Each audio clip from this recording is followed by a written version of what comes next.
A paz do Senhor a todos vocês que estão nos assistindo, a todos os nossos telespectadores, internautas.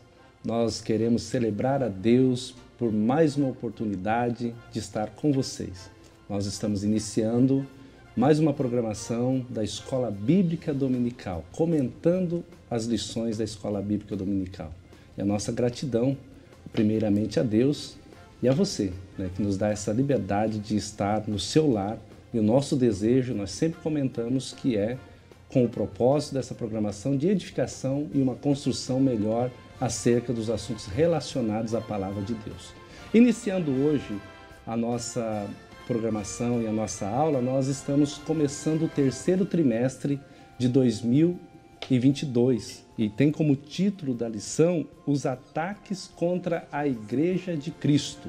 E o subtítulo que está relacionado é as sutilezas de Satanás nesses dias que antecedem a volta de Cristo. Então nós vamos trabalhar muito durante todo esse trimestre o assunto relacionado à palavra sutileza, a forma sutil com que o inimigo e o sistema eles tentam influenciar e entrar dentro da igreja com base na história bíblica, história cristã, na história secular. Nós vamos procurar trazer dados e queremos te convidar a ter em mãos a lição da Escola Bíblica Dominical, que é recomendado, ter em mãos também uma Bíblia de estudo, recursos, o livro, o comentário das lições bíblicas desse trimestre, o pastor José Gonçalves. Você pode ter isso em mãos, vai te ajudar bastante na melhor compreensão do texto. Então, hoje nós convidamos para estar aqui comentando, e eu estou muito feliz de ter aqui a presença de dois companheiros de peso bíblico, Eu quero começar aqui saudando o pastor Rômulo. Paz do Senhor, pastor Rômulo, que além de pregador e prega desde o mirim, até hoje sempre envolvido com a palavra de Deus. Uma grata satisfação tê-lo aqui, pastor Rômulo. A honra é minha, pastor Valcir, a todos queridos irmãos, que a graça e a paz do Senhor Jesus esteja com vocês. É uma alegria poder compartilhar a palavra, e Escola Dominical é a maior escola bíblica e teológica na prática da vida da igreja. Então, uma honra, poder falar ainda mais sobre um tema tão atual e tão desafiador como esse. Verdade. Também aqui me ladeando o pastor Fábio Tenório, pastor da Assembleia de Deus do Jardim Suíça, apaixonado pela palavra de Deus, apaixonado pela escola bíblica. Paz do Senhor, pastor Fábio. Paz do Senhor, pastor Evalcir, paz do Senhor, pastor Rômulo, os demais que estão acompanhando nossa programação. Escola bíblica é muito importante para nós, Porque a gente pensa que o estudo não é importante, ele é importante para todas as áreas da nossa vida, É um prazer poder estar aqui, sendo o menor dessa casa, com certeza. A mesa formada, como a gente diz, estando a mesa formada com os comentaristas, nós queremos lembrá-lo novamente, como eu já disse, que nós vamos iniciar então o terceiro trimestre. E a lição de hoje nós vamos tratar as sutilezas de Satanás contra a Igreja de Cristo. A forma sutil com que ele age, e muitas das vezes cristãos, irmãos em Cristo e pessoas desapercebidas não atentam para detalhes. Então o nosso propósito é te ajudar a encontrar pela Bíblia Sagrada esses detalhes, se munir de um armamento poderoso que a Bíblia Sagrada nos deixa, recomendado, para vencermos estas ciladas, até porque o apóstolo Paulo ele vai dizer que nós não podemos ignorar os ardis de Satanás. Nós não podemos fazer de conta que não está acontecendo nada. Sabemos que estamos em guerra, em constante guerra, inclusive. Eu quero trazer aqui rapidamente, nós já vamos fazer a leitura dos textos, Mas eu quero trazer aqui eu destaquei aqui porque o comentarista ele coloca assim: a igreja está sob ataque, debaixo de um ataque contínuo. E esses ataques sutis e perspicazes, eles estão aí evidenciados. Então nós vamos tratar aí sobre esse ataque sutil, Aí tem a historinha do sapinho, que ela é de uma boa aplicação, pastores, porque eu ouvi isso de um pastor muito amigo, que se você colocar o sapo, ele tem o sangue frio, ele é frio, Se você colocar ele numa vasilha com água quente, automaticamente ele pula, ele vai espernear porque a água quente dá um choque ali e se arrebenta. Porém, se colocar ele numa vasilha com água fria, ele vai nadar, e se colocar essa vasilha com água fria sobre um fogareiro e a água for esquentando, ele não percebe o calor e ele vai morrendo aos poucos, né? Então é essa sutileza, é essa forma perspicaz que o comentarista coloca, que o inimigo da igreja, Satanás, ele tem nos últimos dias trabalhado para enfraquecer a igreja. Mas nós vamos, com a graça de Deus, durante esse trimestre, comentando, chegando até o seu lar, trazendo diante à luz da palavra de Deus respostas, armas e ferramentas para que você possa sair, entender, compreender e até mesmo, como se diz, estar atento a esses ataques sutis. E hoje, então, começando a nossa lição, eu quero convidar aqui, para nós fazermos essa leitura, né, o pastor Rômulo, para fazer a leitura do texto áureo, pastor Rômulo.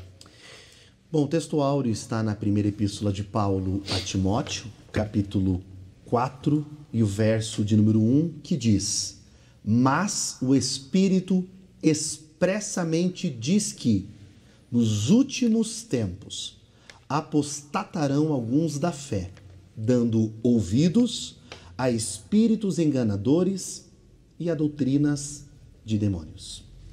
Muito bem. A verdade prática nos diz assim: de forma sutil e sorrateira, o diabo desfere ataques à igreja. É preciso que cada crente saia ao combate com as armas espirituais dadas por Deus. Essa é a nossa verdade prática. Ela destaca aqui a palavra sutil e sorrateira, né? E, pastor Fábio, leia para nós os objetivos da lição. Amém, pastor. Objetivos da lição. Primeiro, mostrar que a igreja está sob ataque de Satanás. Segundo, descrever a natureza do ataque. Terceiro, alencar as esferas do ataque. E quarto, pontuar os instrumentos de proteção da igreja. É interessante, né, nesse objetivo da lição, pastor Rômulo e pastor Fábio, esse destaque, né? Ele pontuar os instrumentos de proteção da igreja. Quer dizer, a igreja está sob ataque, sendo atacada continuamente. Mas nós temos ferramentas. Né? Não vamos aqui expor todas hoje, mas algumas delas serão expostas pela palavra. Né? Lembrando que o terceiro trimestre, agora eu quero ler o sumário e depois nós vamos à leitura bíblica, mas o terceiro trimestre dessa nossa lição, ela traz 13 lições falando sobre sutilezas. Né? Hoje nós vamos fazer essa tratativa sobre a sutileza de Satanás contra a igreja de Cristo. Próxima lição vai trabalhar sempre com a sutileza em relação à banalização da graça, à imoralidade sexual, à normalização do divórcio, o materialismo e o ateísmo, as ideologias contrárias à família, a relativação da Bíblia, o enfraquecimento da identidade pentecostal, o movimento dos desigrejados, que é preocupante, né, a atualidade disso daí, a prática da mordomia cristã, as sutilezas contra essa prática, a sutileza relacionada às mídias sociais, a espiritualidade holística também, e a última lição, né, nós vamos trabalhar sobre resistindo às sutilezas de Satanás. Né? Então, durante 3 meses, nós queremos você sempre ligado conosco para nós tratarmos esse assunto que é de suma importância para a atualidade. Quero convidá-los agora à leitura do nosso texto bíblico, a leitura bíblica em classe, que está em 1 Timóteo, capítulo 4, versículo 1 ao 5. Mas o Espírito expressamente diz que nos últimos tempos apostatarão alguns da fé, dando ouvidos a espíritos enganadores e a doutrinas de demônios. Pela hipocrisia de homens que falam mentiras, tendo cauterizada a sua própria consciência, proibindo o casamento e ordenando a abstinência dos manjares que Deus criou para os fiéis e para os que conhecem a verdade, a fim de usarem deles com ações de graças.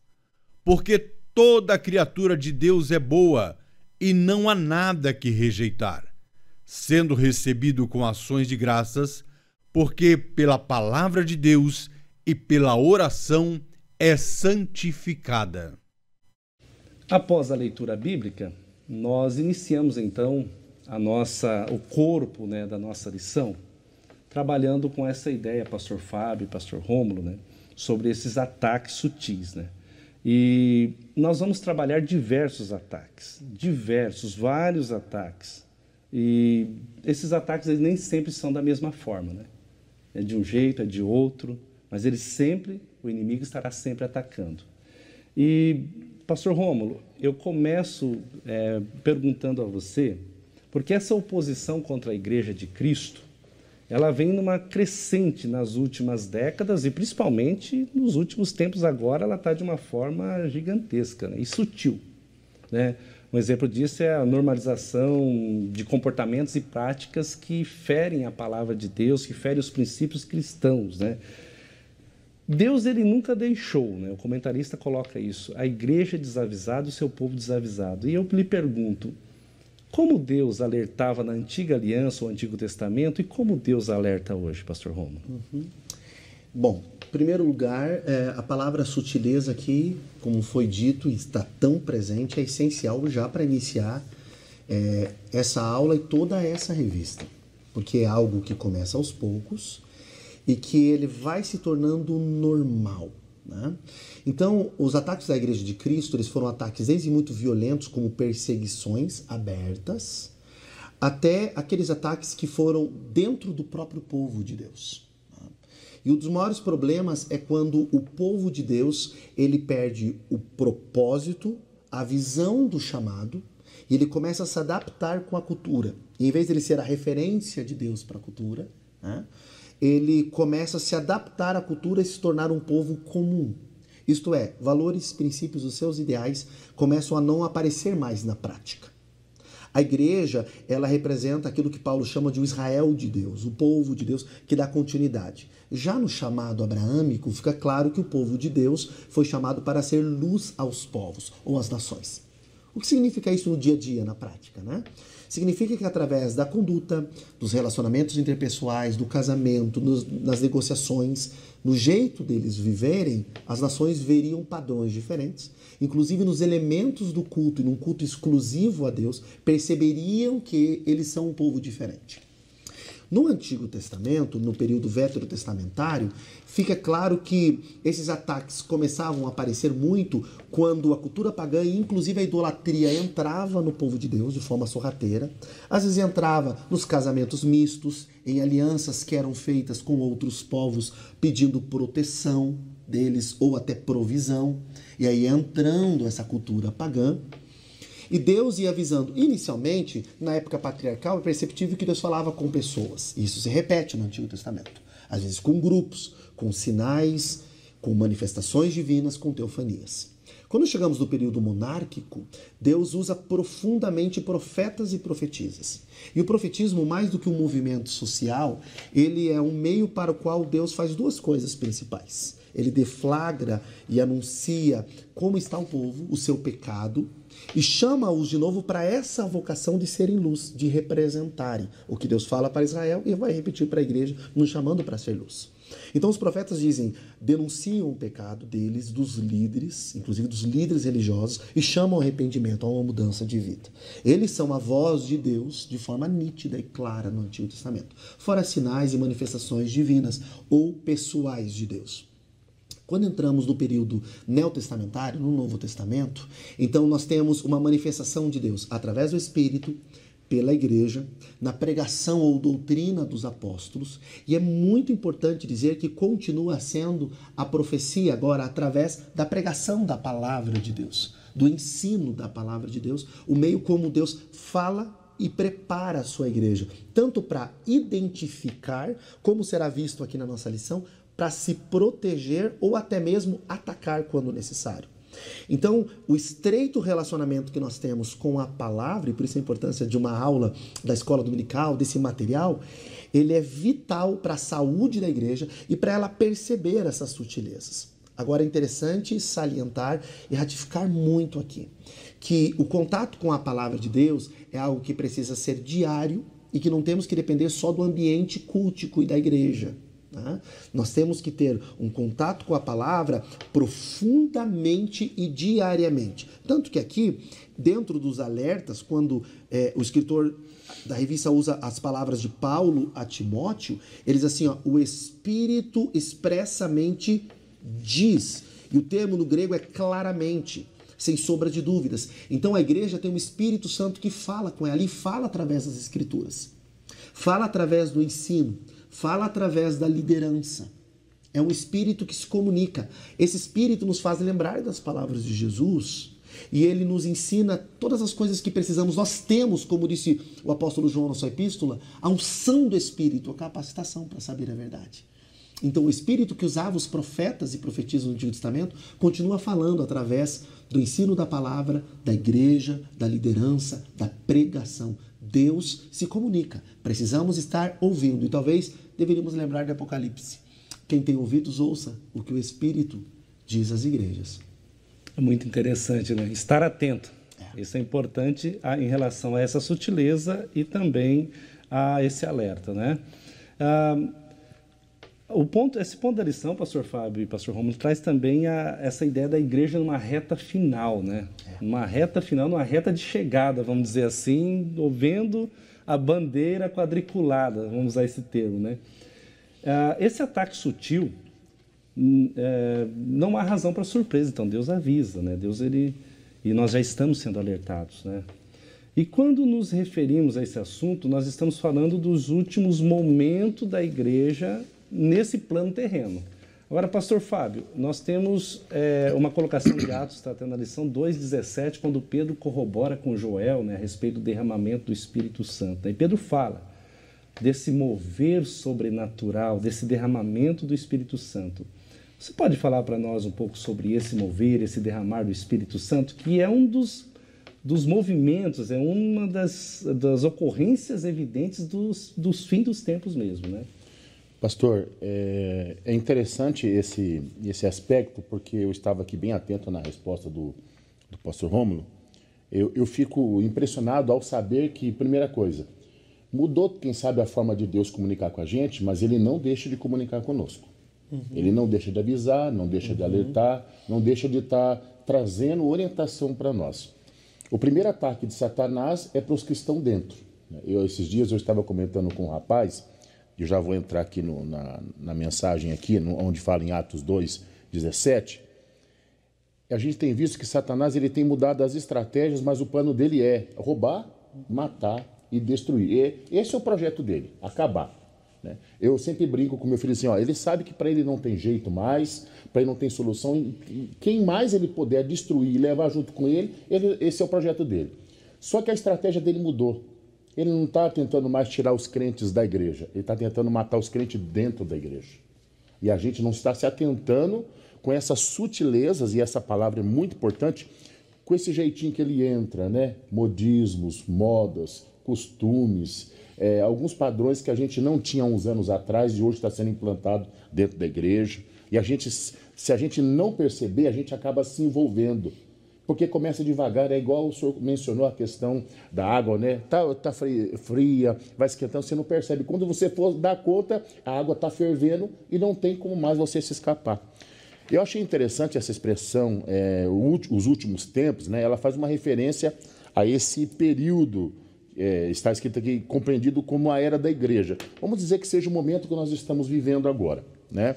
A gente vê aqui Pedro falando sobre esse derramar, está em Atos 2,17, e nos últimos dias acontecerá, né, diz Deus, que do meu espírito derramarei sobre toda a carne. A gente vê esse mover de Deus em favor da igreja. Mas eu queria, se o senhor me permitir, ir lá para 1 Timóteo, capítulo 4, e versículo 1, eu achei interessante, mencionando o texto, também fala sobre os últimos dias, né, eu até anotei aqui, quero ser rápido nas minhas falas para não tomar tempo, né, e coloquei aqui, 4, 1 Timóteo, né, 4, 1 diz assim: mas o Espírito expressamente diz que nos últimos tempos apostatarão alguns da fé. O que a gente tem visto isso hoje, exatamente é isso, pastor. Pessoas que estão abandonando a fé, e além de abandonar a fé, o mais grave, elas estão se tornando opositoras à fé. Não é o simples fato de pegar e deixar. Eu deixei de ser cristão, vamos usar um linguajar mais nosso, né? Eu deixei de ser crente. Não, aí eu começo a combater contra a própria fé. E isso, o que é que acontece? A gente tem que tomar cuidado, porque diz assim, né, que um pouco de fermento, ele leveda toda a massa. Se você pegar uma caixa cheia de tomates bonitos, e no meio dela você botar um estragado, os outros vão estragar por causa desse. A gente não tem como regra tirar a pessoa. A gente sabe que hoje o joio ele cresce junto com o trigo. E na hora certa o Senhor vai fazer a separação. Mas nós que estamos na frente, na liderança, né? Então eu até recomendo, eu sempre falo na igreja, uma orientação minha, né? Vamos orar pelo nosso pastor presidente, pastor Ival, que é o nosso líder, né? Que conduz essa igreja. Vamos orar pelos dirigentes de congregação, por quê? Para que Deus nos dê visão, para que Deus nos dê entendimento, discernimento espiritual, para a gente compreender e ver essas sutilezas de Satanás. Porque senão daqui a um pouco a gente acaba se envolvendo e não percebe.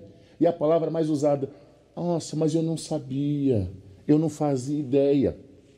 E eu quero dizer algo que está aqui em 1 Coríntios, capítulo 15, se os irmãos puderem me acompanhar, eu acho muito interessante, eu gosto muito de ler essa palavra na igreja, 1 Coríntios, capítulo 15, verso 57, aqui, que diz assim, né? Aqui, primeiramente, o Senhor, ele faz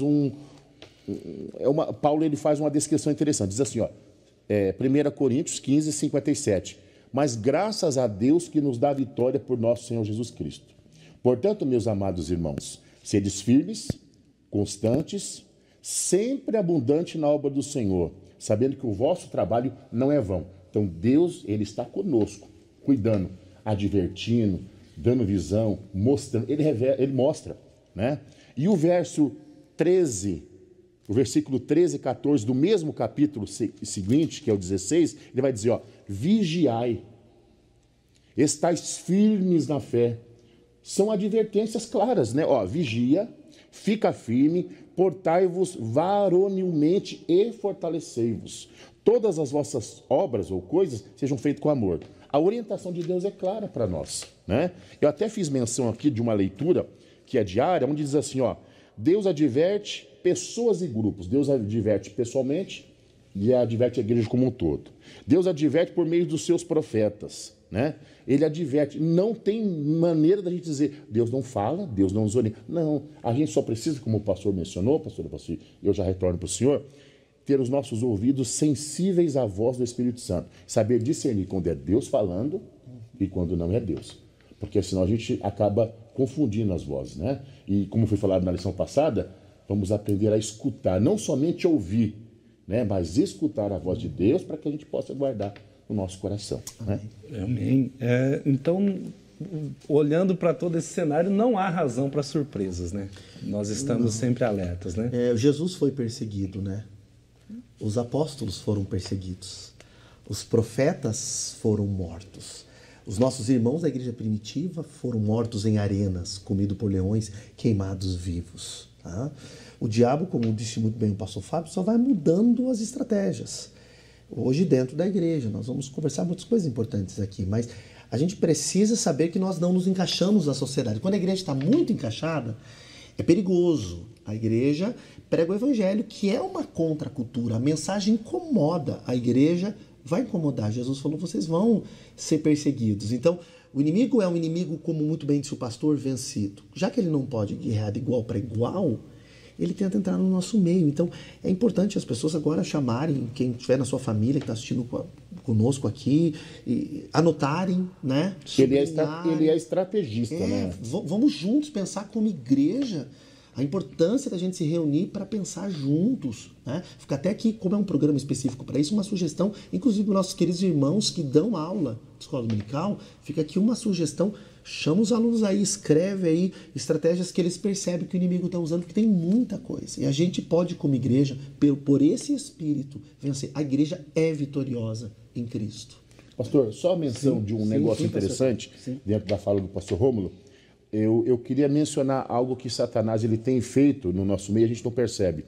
A influência dele, a gente percebe que hoje ela é muito forte em cima das nossas crianças e dos nossos adolescentes que estão indo para a juventude. Porque ele sabe, se nessa idade ele conseguir tirar fora, a gente não vai ter os maduros na fé. E né, ele tenta. E se você parar para analisar, o mundo lá fora, ele é muito atrativo. Ele é muito atrativo para a juventude, a tecnologia avançou. Eu fui fazer uma pesquisa, meu Deus, hoje você consegue no Google pesquisar o que você quiser. Não é o que nós tínhamos há anos atrás. E se você vê como é interessante, como a gente é preso pela tecnologia, se você sair de casa e esquecer o celular, parece que você está sem roupa. É, não é verdade? Estamos desnudos, né? Então a gente tem que ficar atento, porque esse período vai passar e vai chegar uma eternidade. Com Deus ou sem Deus. Né? É interessante essa colocação de ambos, mas a gente pensar nessa questão dos desafios, né? Hoje é o aparelho móvel, né? Nossa geração não tinha o aparelho móvel, porém nós tínhamos desafios da época. E as gerações futuras vão estar muito além do aparelho móvel com seus desafios também. Mas sempre lembrando que Satanás continuará com as suas sutilezas. Ele tentará estar um passo à frente. Mas a vitória, já foi citada aqui, ela é nossa. Por Cristo Jesus. Quando ele pensa que está um passo à frente, na verdade ele está milhas atrás, né? Porque nós triunfamos com Cristo. Amém. Nós vamos agora a um breve intervalo comercial.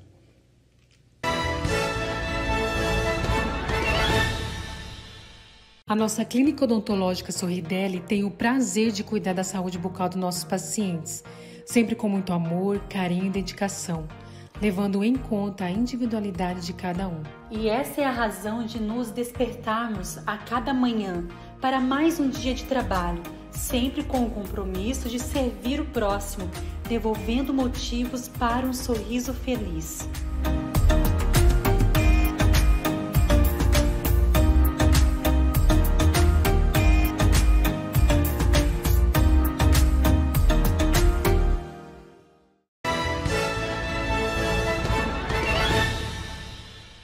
Nós estamos estudando os ataques contra a Igreja de Cristo. Tratamos no primeiro bloco sobre a Igreja sob ataque e nesse bloco 2 nós vamos trabalhar os tópicos da lição bíblica, os tópico 2 e o tópico 3, que é a natureza do ataque e a esfera do ataque, né? Então a gente vai dar uma amplitude nesse assunto, né? E, pastor Rômulo, Paulo vai dizer a Timóteo, né, no capítulo 4, verso 1 do nosso texto da lição, né? Ele vai fazer essa tratativa lá, dizendo que o Espírito afirma expressamente que nos últimos tempos alguns apostatarão da fé por obedecerem a espíritos enganadores e a ensino de demônios. O versículo 2 sequente vai dizer: pela hipocrisia dos que falam mentira e têm consciência cauterizada. Eu estou lendo na Nova Almeida Atualizada. Então, esse ataque de natureza espiritual e de natureza moral, pastor Romulo, diante do que o apóstolo Paulo traz no texto, eu gostaria que, primeiramente, você falasse um pouco sobre essa guerra espiritual.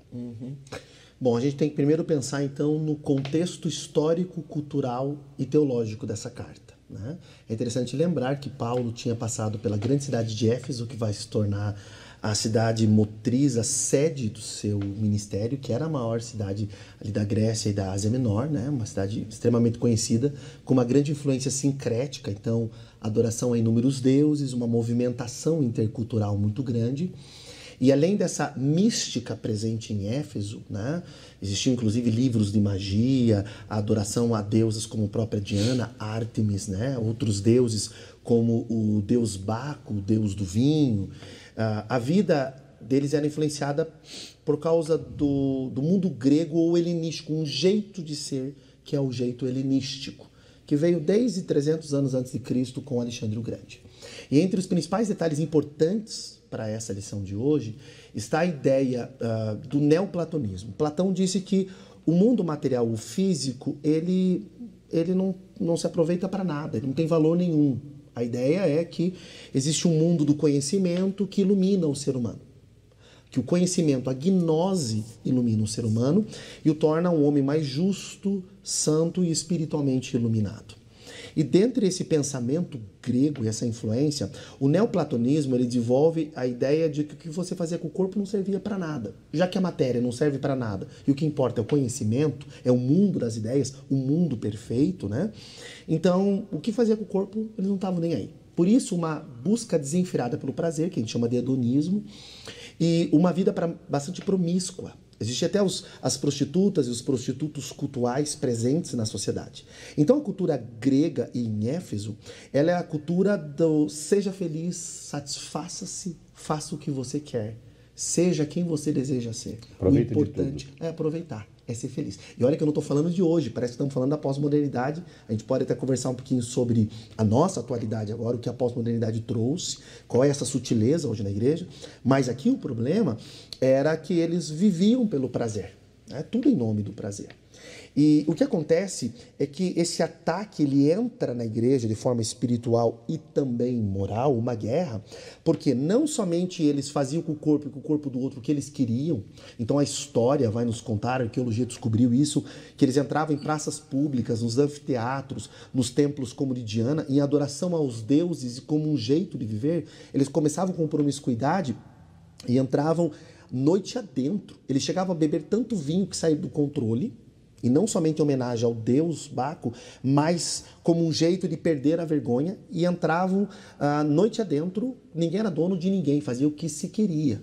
Por isso que Paulo vai trabalhar com a ideia, nessa carta, na carta à igreja aos Colossenses, Romanos também, com as obras infrutíferas das trevas. O que é isso? É as atitudes que eram feitas na noitada mesmo, aonde ninguém vê. Aquilo que tem que ser feito no escuro, que é vergonhoso, que é reprovado, diz Paulo. Pensava que ninguém estava vendo, né? É. E aí eles tinham esse conceito, o importante é ser feliz, curta um momento. Qual é o problema? Esse era o jeito da sociedade. Mas quando você pega o final de Atos e vai lendo quando Paulo passou por essa cidade, interessante lembrar que ele trabalhou 3 anos nessa cidade. E depois ele vai colocar esse jovem, esse é o contexto da carta, para pastorear a igreja. O problema é que algo que ele tinha anunciado já antes de botar Timóteo na igreja como pastor, estava acontecendo na prática. E é o contexto desse capítulo, hoje lido como texto áureo. Os falsos ensinadores que ele está citando aqui, que são ensinadores com a mente cauterizada, insensível. Qual é a lógica principal que os alunos precisam entender? Que os queridos irmãos têm que compreender aqui nessa lição. A sutileza é a seguinte: eles tiram Jesus do centro. Então, o que Paulo vai dizer para o jovem Timóteo nessa carta é: pregue Jesus, anuncie Jesus. Porque quem está em Jesus tem uma nova natureza, uma nova vida. Ele não vive mais para si, ele é responsável pelo seu corpo, pelo corpo dos outros.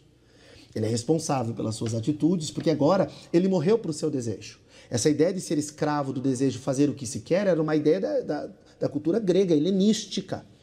E aí ele vai dizer o seguinte: firma, pregue a tempo, fora do tempo, traga o evangelho. Você precisa enraizar eles de novo em quem é Jesus, na pessoa de Jesus, no ensino de Jesus, nos princípios e valores deixados por Jesus. O modelo que agrada a Deus é Jesus. Jesus é o padrão, não é Platão, os filósofos e o mundo grego. E aí, espiritualmente, que é o primeiro subponto, a natureza do ataque, primeiro, ela é demoníaca. Paulo vai usar que o Espírito Santo está alertando a igreja que a natureza, a origem, a essência é demoníaca. Por quê? Porque quer desvalorizar o ser humano, escravizá-lo no prazer e, pior, tirar Jesus de cena. Porque quando Jesus não está mais no centro, o ser humano faz o que ele quer. Alguém vai controlar você. Ou Cristo, ou sua carne. Se for sua carne, seus desejos desenfreados, seus impulsos, ou na linguagem antiga das versões bíblicas aqui em português, suas concupiscências, então o fim é a morte, é a separação de Deus. Se é o Espírito, o fim é a vida. Então a natureza espiritual colocada por ele aqui é que é uma doutrina, um ensinamento de demônios. Então toda vez que você ouvir ensino, como é que eu percebo a sutileza, pastor? Olha a natureza, o que está por trás, a essência, a base, a raiz. Quando diz assim, ó, faça o que você quer, seja feliz, essa natureza, ela é demoníaca. Porque quem vem dizendo desde Adão e Eva, dizendo assim, ó, faça o que você quer sem Deus, você pode se alimentar do fruto do conhecimento do bem e do mal, você decide o que é bom e ruim para você sem a opinião de Deus, é o diabo. Quem tentou dizer isso para Jesus, você pode ter tudo, ser quem você quer, fazer o que você quiser, é o diabo.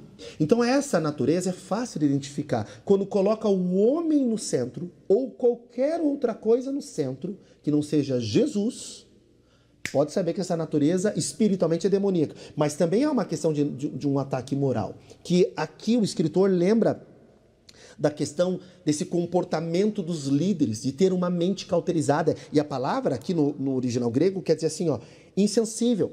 E essa mente, essa capacidade de julgamento, de decisão. quando esses falsos ensinos entram, como estava entrando na igreja em Éfeso, e Paulo deflagrou tanto isso, e foi entrando de forma sorrateira. Então, no início era bem assim, ó. Olha que interessante isso. Era Jesus mais a filosofia grega, ou Jesus mais o misticismo, ou Jesus mais o que ele chama de rudimentos do mundo, que era muito presente na cultura grega, espíritos elementares que dominam a natureza, os astros, o culto à lua. Era Jesus mais alguma coisa. E daqui a pouco, essas pessoas tiram Jesus de cena. Então veja, se ele não puder vir e dizer assim, ó, Jesus não é Deus, porque você já vai perceber como a igreja vai repreender, a Bíblia não é a palavra de Deus, ele vai tentar entrar dizendo, não é bem assim. Essa é a sutileza do ataque.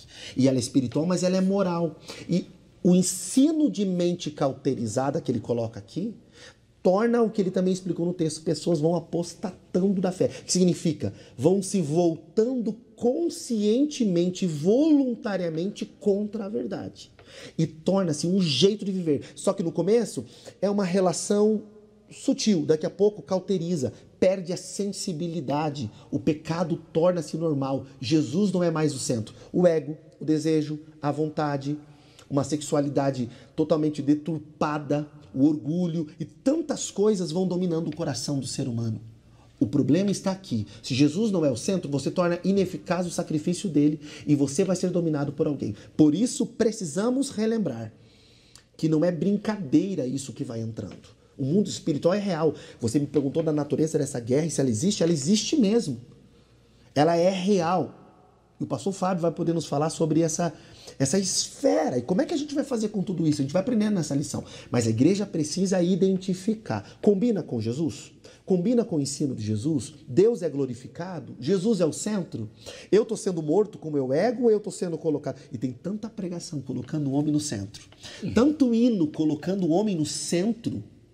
Se o Senhor permitir, depois, no finalzinho, eu quero falar da pós-modernidade. O homem está muito no centro. Jesus precisa reinar de novo. Precisamos ter uma mensagem cristocêntrica. Ele é Deus, Ele é o Senhor e Ele está no trono. A Ele seja a glória para sempre. Então a natureza do ataque está bem clara, né? Muito. E agora eu me dirijo ao pastor Fábio para ele justamente falar sobre essa esfera do ataque que está, né, no ponto 3 da nossa lição, na esfera religiosa e na esfera social, né? E no 4.1 ele vai dizer, o apóstolo Paulo vai dizer a Timóteo ali que muitos se apostatarão da fé. E no 4.3 ele vai falar sobre a proibição do casamento, que é todo um contexto, né, pastor Romulo, pastor Fábio ali, para se avaliar. Porém, a proposta do inimigo ela é sempre clara, enfraquecer a família. Ele enfraquecendo a família, ele automaticamente enfraquece a igreja. É essa visão, essa esfera que nós conseguimos enxergar nesse ponto, pastor Fábio? Pastor, o escritor aqui da revista, ele vai falar sobre essas duas esferas, né? Que é a esfera religiosa e a esfera social. Mas eu tenho uma visão comigo, assim, não saindo da lição, é claro, que o foco de Satanás é a família. Porque, vamos colocar pai e mãe, porque se ele atingir o pai, se ele atingir a mãe, ele destrói um lar. E esse lar pode ter um filho, 2, 3, ele acaba, a base da igreja é a família. E hoje a gente vê que a família é a mais atacada na nossa sociedade. De maneiras... como é que... Tem um dizer que a gente até comentou na escola dominical passada, que dizia assim, hoje é proibido proibir. É assim, muito usado, né? Não é verdade? É proibido proibir. E se eu me posiciono... Hoje eu não posso mais nem me posicionar acerca de uma questão, porque aí eu vou ser colocado à prova, eu vou ser ridicularizado, vai vir sanções. Não falo isso só lá fora, mas nós como igreja também. Não é verdade? Note-se bem que dentro da nossa igreja hoje, alguns costumes que nós tínhamos há alguns anos atrás, hoje foram deixados de lado. Né? É lógico, a gente sabe o que é ensinamento, o que é doutrina bíblica e o que é usos e costumes. E nós, enquanto organização religiosa, especificamente a Assembleia de Deus no Brasil, nós temos nossas regras, nossos costumes, nossos bons costumes para a preservação tanto da igreja como um todo, como da família, né? Eu, a minha esposa, a minha casa, né? Então a gente vê assim, hoje, eu até brinco assim, ó, é fácil você identificar um doutor, um médico, um juiz, um advogado com a sua vestimenta. Então isso é muito combatido no meio do povo. E ontem eu escutei algo assim de um certo pastor, de uma outra igreja, que eu fiquei muito preocupado quando eu vinha para casa, que ele dizia assim, não, hoje você não precisa confessar nada, nem no pastor, nem no seu... A gente entende que sobre nós precisamos ter um líder, né? Um líder espiritual, um pastor, alguém direcionado por Deus para que possa nos conduzir. Nós conhecemos Deus de duas maneiras. Primeiro, através da sua palavra. Ela é fechada, é um livro qualquer, mas ela aberta, é Deus falando conosco. E a gente conhece Deus também através da oração. Eu sempre digo na congregação, não existe outro meio da gente chegar-se a Deus, de falar com Deus, que não seja na oração. E hoje é muito deixado de lado o hábito da leitura da palavra. É importante voltar a isso dentro da família, os cultos familiares, e voltar ao hábito da oração, de nós orarmos. Como que nós vamos nos relacionar com Deus se não for através da oração? Nós temos o jejum, nós temos a consagração, mas a base nossa é a palavra, né? Através da Bíblia nós conhecemos. Aí a gente vê muitos usando o celular, esses eletrônicos, trazendo a palavra de Deus. Eu sempre digo, contém a Bíblia, mas não é a Bíblia. E hoje nós temos aqui algumas versões, né? O senhor tem, o pastor Rômulo, e eu sempre digo, Satanás ele vai tentar, das maneiras mais simples, tentar desviar o povo, desviar a pessoa. Ele ataca na esfera religiosa, dentro da nossa igreja, dentro das igrejas, melhor dizendo, né? Não vamos trazer só para a nossa denominação, mas para todos aí. Ele tenta, né? Coloca obreiro, contra pastor. Eu não aceito isso, não aceito aquilo. E quando você se percebe, né? Primeiro que aí entra o princípio da desobediência. Né? Nós temos que aprender a ser obedientes à palavra de Deus, às orientações de Deus. A gente sabe que a nossa liderança, vamos pegar a nossa denominação, não é colocado um pastor de qualquer jeito, é orar a Deus, é buscar a Deus. Tem um processo, né? Direção de Deus, né? Reúne-se com a diretoria, passa por toda a situação, e a gente vê Deus com a mão agindo. A gente sabe que isso tudo é por bem andamento, a gente sabe que nós não vamos levar nada, que nem eu vi hoje dizer, no caixão não tem gaveta, é lógico, mas a gente faz de tudo, a gente tem que obedecer, a gente tem que seguir essa orientação de Deus. Então, essa esfera religiosa dentro da nossa denominação, dentro da igreja, Satanás ele tenta de todas as maneiras tentar desvirtuar. Trazendo para a esfera social, a gente vê aí agora começa destruindo a família, né, proibindo o casamento, ou melhor, permitindo o casamento disso, daquilo. Não vou citar aqui as situações, mas a gente vê Satanás ele agindo, não tentando, né? Não agindo, ele tenta. Mas graças a Deus que nós temos um Deus que nos dá discernimento para a gente poder identificar essas sutilezas de Satanás para nós nos defender. Mas ele não nos deixa sozinho. Nós temos ferramentas de Deus. Né? A gente só não usa às vezes, ou não quer usar, mas nós temos todas as ferramentas. Deus falava através dos profetas, hoje ele fala através do seu Espírito Santo, Jesus fala conosco através da sua palavra, Deus fala conosco, Deus nos dá sonho, eu creio, pelo menos nós somos pentecostais, né? Eu creio no dom de revelação, creio no dom de visão, eu tenho que professar minha fé, não posso negar isso. Eu creio, Deus fala comigo, Deus fala conosco, nós sentimos a sua presença. E mesmo a gente não falando nada e no silêncio, Deus fala conosco. Então nós temos todas as ferramentas necessárias. Mas o foco de Satanás hoje é acabar com a família. E a gente vê aí as nossas crianças, as nossas esposas, nossos filhos e tantas situações que a gente poderia enumerar, não vai dar tempo para isso. Mas nós temos que entender que nós temos um Deus, e já nós abordamos aqui, que Ele está inteiramente preocupado em nos defender e Ele nos defende. Eu disse num programa passado, eu queria, se o senhor me permitisse dizer, que o problema é quando a gente vê que o pecado entra dentro da pessoa e a pessoa se sente prazer ou prazerosa com o pecado, ele não abandona. Ele diz que quem confessa e deixa alcança a misericórdia. E eu sempre digo, as pessoas hoje não vão para o inferno por causa do pecado que cometeu, eles vão por causa da graça de Deus que eles rejeitam. Rejeitam, né? Então, isso é interessante, né? Espero poder trazer um pouco de clareza acerca dessas duas questões, que é a questão religiosa e a questão social, que acho que é muito mais atacado. A gente que tem filhos, né? Então, em suma, uma família enfraquecida, a consequência é uma igreja enfraquecida, né? É que assim, a gente pensa assim, não, eu vou ter que levar meus filhos para a igreja para eles ouvir a palavra de Deus e aprender. A gente se esquece que dentro da nossa casa nós aprendemos, nós ensinamos, nós ministros, todos têm a Bíblia. Dentro da casa, os cultos familiares, ensinar a palavra de Deus, os princípios da palavra. Não é o que eu quero, não é o que eu penso, é o que a palavra de Deus ensina. E se a gente, mais interessante a gente perceber, eu achei interessante isso quando eu vi há uns anos atrás, a maioria, não sei se hoje em dia mas a maioria das constituições de muitos países usaram como base a palavra de Deus. Palavra de Deus. Não sei se ainda está hoje, né? Sim. Eles devem ter mudado, mas o princípio... Mas o segredo do sucesso ainda está, né, na utilização da palavra, ela nos garante vitória. Muito bem, nós estudamos então o tópico 1, a igreja sob ataque, o tópico 2 e 3, aí podemos olhar a natureza e a esfera desse ataque. Poxa, mas a igreja é só atacada? Mas o tópico 4, e eu quero abrir um pouco ele aqui, porque o tópico 4 vai falar da igreja protegida. Né? Então, nós temos proteção. Né? Existe o ataque, mas há a proteção. Né? É interessante a gente olhar para isso na lição bíblica, né? Eu até destaquei aqui, a exposição da palavra de Deus que o apóstolo Paulo vai fazer essa tratativa, né? E também a questão da oração. Né?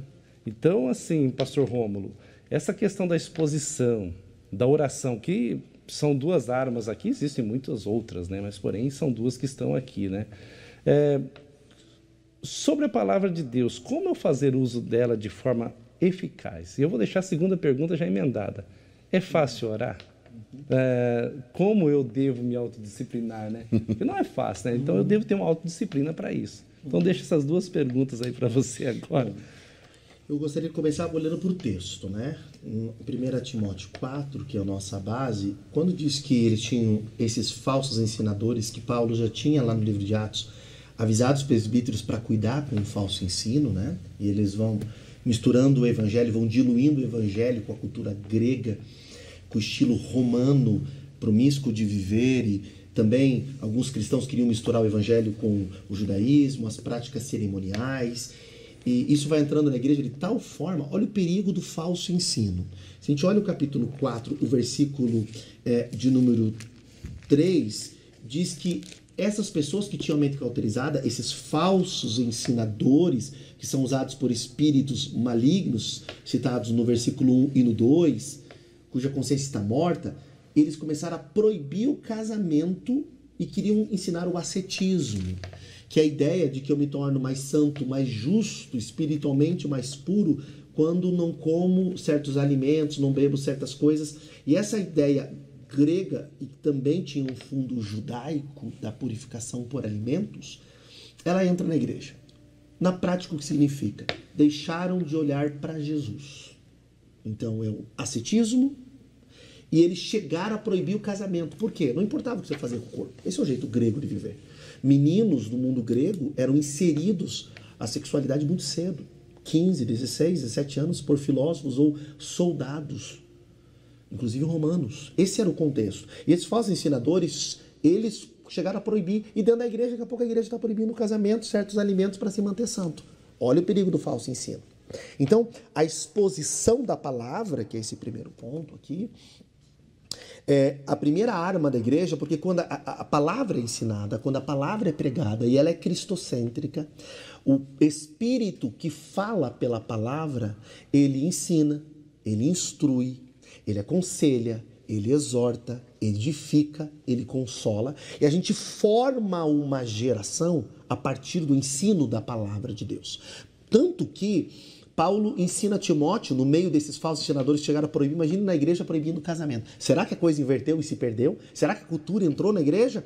Eram falsos ensinadores com a mente cauterizada. Agora, olha só, a partir do versículo 6, se os irmãos observarem cuidadosamente, Paulo vai dizer para Timóteo ser um bom servo de Cristo. E ele pede, no contexto todo do versículo 6 em diante, até chegar no versículo 16, ele vai assim, trabalhar com a seguinte ideia. Você tem que unir a sua vida, Timóteo, o verdadeiro ensino sobre Jesus, ser um bom servo de Cristo, tem que praticar, ser piedoso e ter um modelo de vida aliado ao ensino. Quando o ensino da palavra for cristocêntrico e a tua vida apontar para Jesus, ele diz, você vai gerar uma coisa extraordinária nas pessoas que te ouvem. Essa é uma afirmação digna. Não é fácil, você vai ter que trabalhar, diz ele aqui, arduamente, no ensino, na vida, na prática.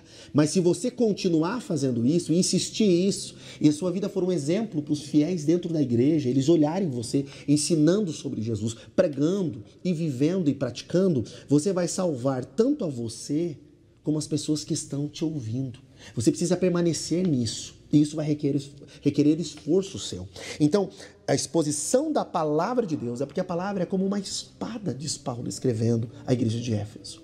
A palavra de Deus, ela ensina a igreja e prepara a igreja para algo muito importante dito pelo pastor Fábio. As nossas crianças, adolescentes, jovens, os nossos irmãos vivem mais tempo lá fora do que dentro da igreja.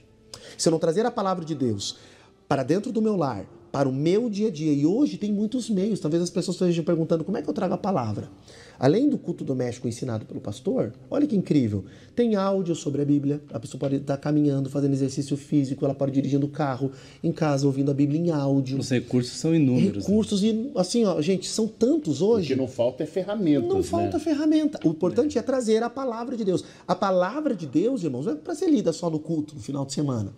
A gente precisa trazer a palavra. E aqui vai um adendo aos pastores e líderes que nos ouvem. Preguem a palavra. Tragam uma mensagem sobre Jesus. Doutrine a igreja. Ensine a igreja. Admoeste a igreja na palavra. É isso que Paulo está falando para Timóteo. Faça isso. Você vai estar salvando você e aqueles que te ouvem. Traz o evangelho sobre Jesus. E aí, quando eu vou, a palavra de Deus está sendo pregada e o Espírito está trabalhando, o interessante sobre a oração, que orar não é fácil, como o senhor me perguntou, por causa da natureza humana. Mas quando eu entendo oração como relacionamento e intimidade, eu elevo o grau de oração. Ou seja, Jesus ensina que a oração, antes de ser algo que eu falo, é um relacionamento. Por isso, quando ele diz, fecha a porta do teu quarto, no meio do Sermão da Montanha, que foi a nossa revista anterior, ele diz, e ore ao Pai, ele não diz o Pai que te ouve, ele diz o Pai que te vê em oculto te responderá. Porque em Jesus, as palavras são a menor parte da oração. Oração em Jesus é relacionamento, é intimidade, é ficar sozinho com Deus. E quanto mais eu me comunico, mais eu me relaciono. E quanto mais eu me relaciono, mais íntimo eu fico. Não existe intimidade sem relacionamento e sem comunicação. Mas eu queria terminar aqui a minha parte. Eu sei que o tempo já está estourando, né? E é tão gostoso falar a palavra, dizendo o seguinte, nós estamos vivendo desde a década de 40 a pós-modernidade, ou modernidade líquida, contemporânea, é o nome que se dá para essa época. Ela começou a tomar um formato depois da Segunda Guerra Mundial e ela realmente vai se definir a partir da década de 60, vai ter revoluções culturais e históricas. E a diferença é a seguinte, para os irmãos vigiarem e aprenderem a ver a sutileza. Na Idade Média, o centro da vida era Deus, pela igreja romana. E quem detinha o conhecimento era a instituição, era a igreja. Então perguntava assim, o que é casamento? A igreja responde, o Papa respondia, a doutrinação romana respondia.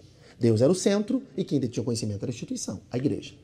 Então você pega século XIV, XV, XVI, onde houve a reforma protestante, essa era a ideia, Deus é o centro. O padrão não era a Bíblia, era o que a igreja... Era o que a igreja dizia, Deus é o centro e a instituição tem o conhecimento. Quando entramos na Idade Moderna, então você pega ali o século XVII, mas principalmente o século XVIII e XIX, mudou. O centro não é mais Deus, é a ciência. E quem detém o conhecimento não é mais instituição, a igreja. Agora é o ser humano pelo conhecimento científico. Desenvolve-se um método científico. A partir da década de 40 para cá, a época que nós estamos vivendo, é importante dizer isso para a gente vigiar, sabe quem é o centro? O centro é o ego, diz todos os especialistas em áreas humanas. E quem é que detém o conhecimento? Não é mais a igreja, nem o homem pela ciência, a comunidade moderna, mas é o grupo, infelizmente. Então você pergunta assim, o que é casamento? Eles vão falar, depende do grupo. Se você tiver em tal grupo, pensa assim. Você decide a verdade. É o relativismo moral, a privatização de conhecimento e a pluralização de ideias. Então, você decide. Depende do grupo. O grupo X acha assim. A pessoa diz assim, ó, se você acredita assim e faz bem para você, porque hoje o ego está no centro, então tudo é satisfação. Você está nessa religião, você acredita nisso, faz bem para você, que bom para você. Eu não acredito assim, eu não penso assim.